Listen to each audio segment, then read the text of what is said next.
Hello, everyone, and tonight's story begins in a building that no longer exists. My name is Aaron Hale.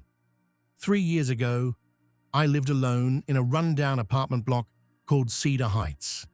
The building had 5 floors and no elevator. Every night after work, I climbed 72 concrete steps to reach apartment 512. It was annoying, but I never imagined those stairs would one day save my life. It happened on a cold October night. I had gone out to buy coffee and instant noodles from a convenience store a few blocks away. By the time I returned, it was nearly midnight. The parking lot was empty. The wind howled through the trees, and the entire building looked asleep. As I unlocked the front entrance, I noticed someone standing across the street, a tall man, too tall. At first I thought he was waiting for a taxi. Then I realized he wasn't moving, not even slightly. He was simply staring at the building, at me. A chill ran down my spine. I quickly entered and locked the door behind me. The lobby lights flickered. I headed toward the stairwell. The moment I placed my foot on the first step, I heard another footstep behind me. One, then another, slow, heavy, deliberate. I looked down. Nobody. The stairwell was empty. Still, every time I climbed a step, another footstep echoed below. Following me, matching my pace, I reached the second floor. The sound continued. Third floor, still there. Fourth floor, closer now, much closer. I could actually hear breathing. A wet, raspy sound. I looked through the gaps in the stairs. A face stared back. Not a human face. Its eyes were white. Its mouth stretched impossibly wide. And it was smiling. I ran. The footsteps exploded behind me. No longer walking. Chasing. I reached my apartment door and threw myself inside. The creature slammed into the other side seconds later. The impact shook the entire frame. Then everything went silent. For several minutes, I sat against the door, trembling. Finally, the doorbell rang. Ding, ding. A voice spoke. "Building security, open the door." I almost did. Then I noticed something strange. The voice sounded wrong.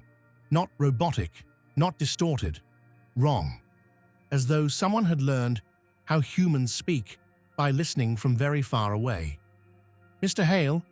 Ding ding, "Open the door." Then another sound came from my kitchen. A whisper, barely audible. "Don't."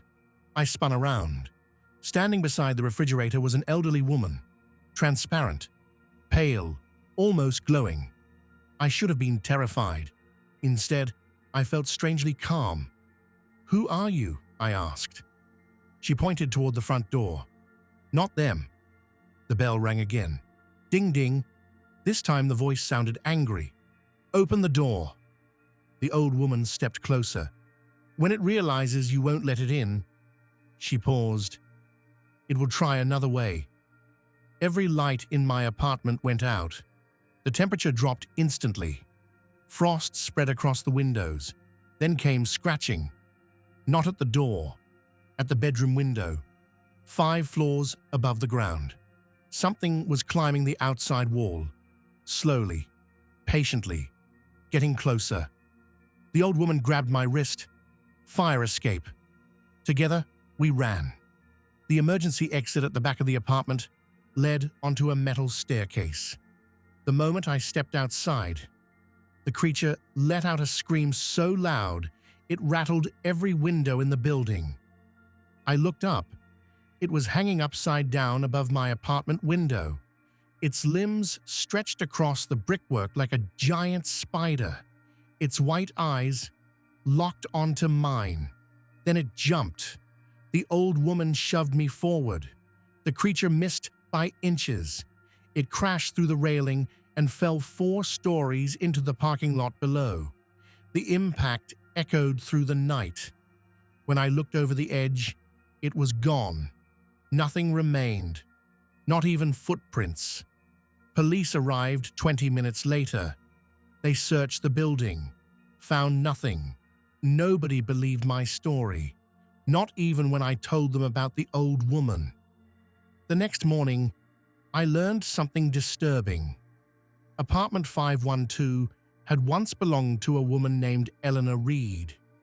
She died there 30 years earlier, and according to the records, she was the one who had called emergency services after multiple residents reported seeing a tall, smiling man in the stairwell, the same man I saw that night.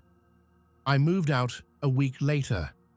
The building was demolished 2 years after that, but sometimes late at night, I still wake up to a familiar sound outside my bedroom door. One slow footstep, then another, and every time it happens, I remember the warning that saved my life. Don't let it in. The story ends here, but some mysteries never truly end. Good night, and I'll see you in the next story.